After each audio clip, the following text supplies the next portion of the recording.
Alan Watts, the British philosopher and writer, is known for his deep and thought-provoking insights into various aspects of life, spirituality, and existence. His views on life after death are a blend of Eastern philosophies, particularly Zen Buddhism and Taoism, interwoven with his unique interpretation and understanding. Watts often explored the idea that life and death are not separate entities, but rather interconnected parts of a continuous process. He suggested that the conventional Western notion of life and death as distinct and opposing states is a misunderstanding. Instead, he viewed life and death as two sides of the same coin, inseparable and interdependent. According to Watts, just as the crest and trough of a wave are parts of the same wave, life and death are integral components of the same existence. In his discussions, Watts frequently drew upon the concept of non-duality, a fundamental principle in many Eastern philosophies. Non-duality posits that all distinctions we make between things, including the distinction between life and death, are ultimately illusory. These distinctions are constructs of the human mind, and in reality, everything is interconnected and unified. Watts believed that by understanding and embracing this principle, we can transcend our fear of death and gain a deeper appreciation of life. Watts often used the analogy of music to illustrate his views on life and death. He suggested that life should be lived like a piece of music, where the beauty lies not in the individual notes, but in the way they flow together to create a harmonious whole. Similarly, life and death are part of a continuous flow, each giving meaning and context to the other. Just as a piece of music would be incomplete without its pauses and silences, life would be incomplete without death. He also drew comparisons between the cyclical nature of life and the changing seasons. Just as winter follows autumn and is followed by spring, death follows life and is followed by rebirth. This cycle is a natural and necessary part of existence. In this context, death is not an end, but a transformation, a transition from one state of being to another. Watts emphasized that understanding and accepting this cyclical nature can help us approach death with equanimity and peace. In exploring the concept of the self, Watts challenged the conventional notion of a fixed, permanent identity. He argued that what we perceive as the self is actually a dynamic and ever-changing process, much like a river that is constantly flowing and never the same from one moment to the next. From this perspective, death is not the annihilation of a static self, but a continuation of the ongoing process of change and transformation.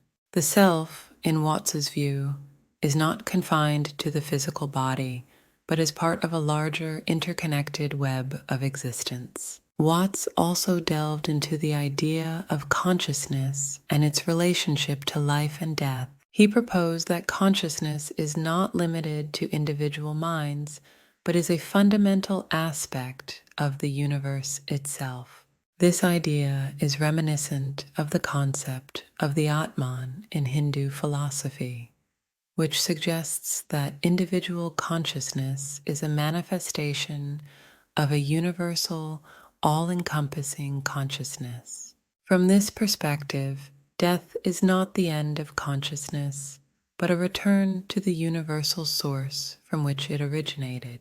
In his writings and lectures, Watts often referenced the Tibetan Book of the Dead, a sacred text that provides guidance on the journey through death and the afterlife. He admired the way the text views death not as a final judgment, but as a series of transitions and opportunities for spiritual growth.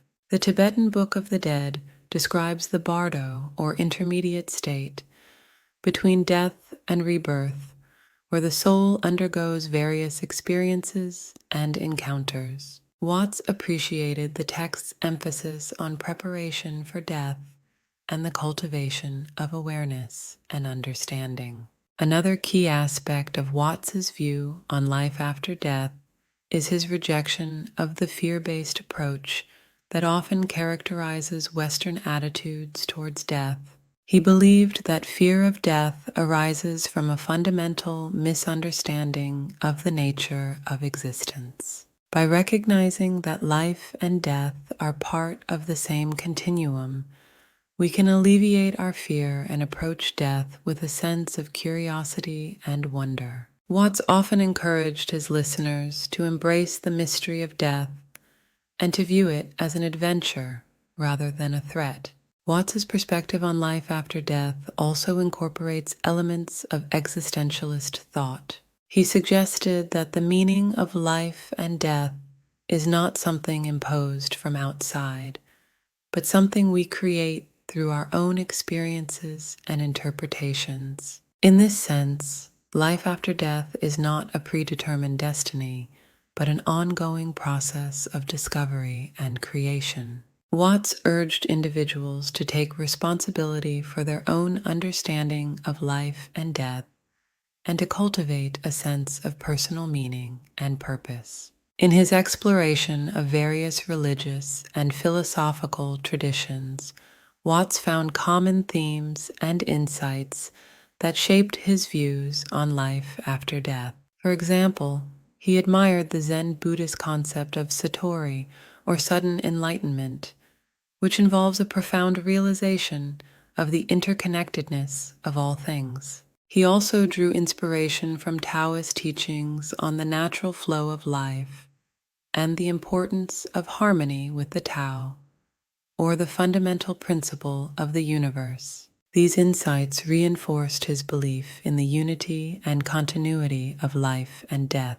Watts's reflections on life after death were not merely theoretical, but also deeply personal. He often spoke about his own experiences and contemplations regarding mortality. He described moments of profound insight and clarity where he felt a deep connection to the larger flow of existence. These experiences reinforced his belief that death is not something to be feared, but embraced as a natural and essential part of life. In conclusion, Alan Watts's view of life after death is a rich and multifaceted perspective that draws upon a wide range of philosophical, religious, and personal insights. He challenges conventional notions of life and death, emphasizing their interconnectedness and the importance of understanding them as part of a larger, unified process. Through his teachings, Watts encourages us to transcend our fear of death, embrace the mystery of existence, and cultivate a deeper appreciation for the continuous flow of life. His insights offer a profound and transformative way of understanding our own mortality and the nature of existence itself.